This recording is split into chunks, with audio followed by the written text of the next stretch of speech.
Wako maadui ambao unastahili kuwaepuka kwenye maisha yako, na hawa huwezi kuwaepuka endapo hujawajua. Maisha yote yamejawa na misukosuko pande zote, lakini ukishajua huyu ni adui yangu, yule ni adui yangu, unaweza ukamwepuka ili kwamba maisha yako ya kimwili na ya kiroho yapate kuinuka. Nikukaribisha katika Daily Wisdom Series ambapo unaweza kujifunza hekima kila siku inayoweza kusaidia ili kuboresha maisha yako ya hapa, lakini na maisha yako ya baadaye, ikiwemo pia maisha yako ya kiroho. Leo kwenye somo hili nataka ugundue kwamba wako maadui ambao unastahili kwa hali zote kuwaepuka, na adui wa kwanza ni wewe mwenyewe. Lakini unaweza ukashangaa, ndio wewe mwenyewe unawezaje geuka kwa adui yako mwenyewe? Inawezekana pale ambapo unaanza kujiona kwamba wewe haufai. Ukianza kujiona wewe haufai, gundua kwamba wewe umegeuka adui wa wewe mwenyewe. Namna gani? Unajua, kwenye dunia hii wote tunafaa kwa vile ambavyo tumeumbwa kwa mfano wa Mungu, na wote Mungu alitupatia mpango fulani wa kufanya na kutekeleza hapa chini ya jua. Kwa hivyo ukishaanza jiona haufai, elewa kwamba umegeuka adui wa wewe mwenyewe. Lakini pia ziko alama nyingi na ambazo zinaweza zikakuonyesha kwamba umeshageuka adui wa wewe mwenyewe. Ni pale pia ambapo utakapokuwa unajua kile cha kufanya lakini ukashindwa kukifanya, ukajitilia visababu, ukajiwekea visababu vya kutokufanya. Yote uliyoyasikiliza kutoka kwenye masomo yetu ya Daily Wisdom Series pamoja na masomo yetu mengine hayakusaidi chochote ikiwa utajiwekea vikwazo au kujitilia visababu vinavyokufanya usifanye hatua. Hivyo ukishajikuta kwamba unaweka visababu vya kutokufanya chochote kile baada ya kujua unachostahili kufanya, wewe umegeuka adui wa wewe mwenyewe.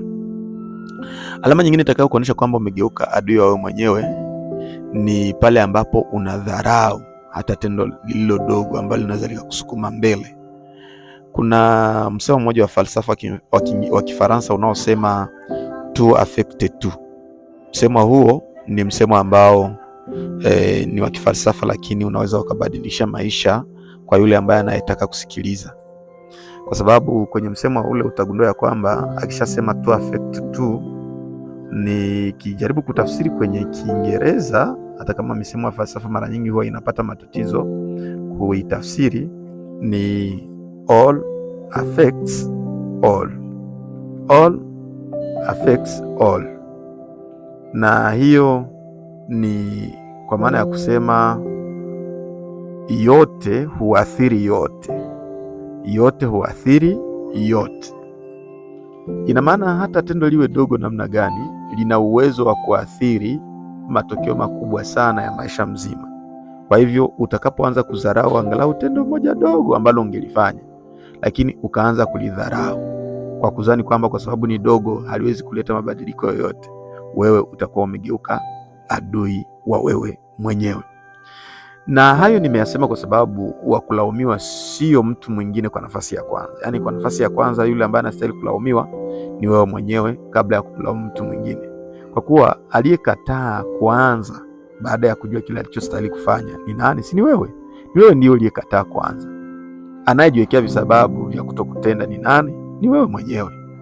Lakini pia anayejiona kwamba hafai ni nani? Ni wewe mwenyewe. Anayeona woga wa kukataliwa ni nani? Ni wewe mwenyewe. Kwa hivyo ukisikia woga wa kukataliwa, ujue kwamba umeshageuka adui wa wewe mwenyewe. Adui wa pili ambaye lazima umwepuke ni yule mtu ambaye haamini katika maono yako. Mtu ambaye haamini katika ndoto zako, yule ni adui ambaye inaomba kumwepuka, na ukiamua kuishi naye, uishi naye kwa akili. Watu ambao hawaamini katika uwezo wetu, hawaamini katika ndoto zetu, wanatuathiri sana katika maneno yao wanaozungumza, kama vile haya huwezi kuyaweza, huna uwezo wa kufanya hiki, huna pesa ya kufanya hiki, huna watu wa kufanya hiki. Yaani hao watu sio kwamba tu wanatunenea maneno ya kutufanya tushindwe na yanayoathiri saikolojia yetu kinyume na matakwa yetu, yani kinyume na mapenzi yetu, lakini wanajenga ndani yetu mwelekeo hasi ambao hauwezi kutufikisha popote pale. Maisha yote tutakuwa tunakumbuka sauti yao.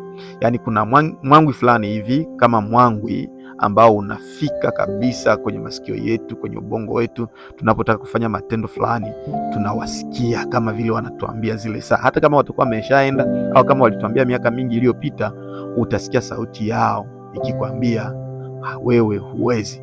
Na ikiwa wewe ulikuwa unawaamini alafu pia ukaamua kuamini pia uwezo wao wa kufikiri au uwezo wao wa kutenda mambo, hao wakishashindwa kuamini katika ndoto zetu, wakishashindwa kuamini katika malengo yetu, hao waepuke, kwa sababu kadiri watakavyozidi kuzungumza na wewe ndivyo watakavyokuathiri. Hata katika mambo pia ya imani, wale wanaokuonesha ya kwamba wewe huwezi kushinda dhambi, wao wanasahau kwamba una Kristo ambaye anaweza kusaidia ili kwamba upate kushinda, ila wanakuonesha shetani ambaye anayekufanya ushindwe kila mara, na sababu zingine za maisha zinazokufanya ushindwe kila mara.